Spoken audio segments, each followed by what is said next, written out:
আপনারা দুজন আজকে বিজনেস বক্স নিয়ে বিজনেসটা শুরু করেছেন। আপনারা অলরেডি প্রোডাক্টস হাতে পেয়েছেন। সো আপনাদের দুই বোনের কাছে কেমন লাগতেছে বিজনেস বক্সটা হাতে পেয়ে? অবভিয়াসলি অনেক ভালো লাগতেছে। Actually it's my first business, তো আমার খুবই ভালো লাগতেছে এরকম একটা বিজনেসের শুরুতে এরকম একটা বক্স পেয়ে। তো খুবই ভালো, ওভারঅল গুড।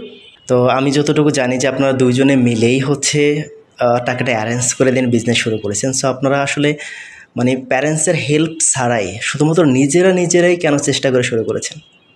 অ্যাকচুয়ালি যখন আমি ক্লাসগুলো করতেছিলাম তখন আমার বাবা প্রথম বলছিল যে হ্যাঁ খুব ভালো খুব ভালো, বাট লাস্টে অ্যামাউন্টটা শুনে সে একদম টোটালি আমাদের মানে একদমই বাদ দিতে বলে এটা। তারপরে আমরা নিজেরা ভাবি যে না, আমাদের যেহেতু কিছু টাকা আছে এবং আমার আম্মু বলছিল যে তার একটা স্বর্ণের অর্নামেন্টস আছে, সো একটা অপরচুনিটি আমাদের আছে এটা করার। ঠিক আছে, সেই জন্য আমরা ফ্যামিলি বাদ দিয়েই দেখি আমরা নিজে কিছু করতে পারি কিনা। আসলে সেই চিন্তা থেকে আমাদের এই বিজনেসটা শুরু করা এবং আমরা এইটা শুরু করলাম দুজনে মিলে। ওকে, আপনাদের কনগ্রেচুলেশন। এবং লাস্ট একটা ইনফরমেশন জানার আছে, আসলে প্রফেশনালি কে কী করছেন? অ্যাকচুয়ালি আমরা দুজনই স্টুডেন্ট। আমি বিএসসি ফার্স্ট ইয়ার নার্সিং করতেছি, আর ও হচ্ছে সিএসসি ইন ফার্স্ট ইয়ার।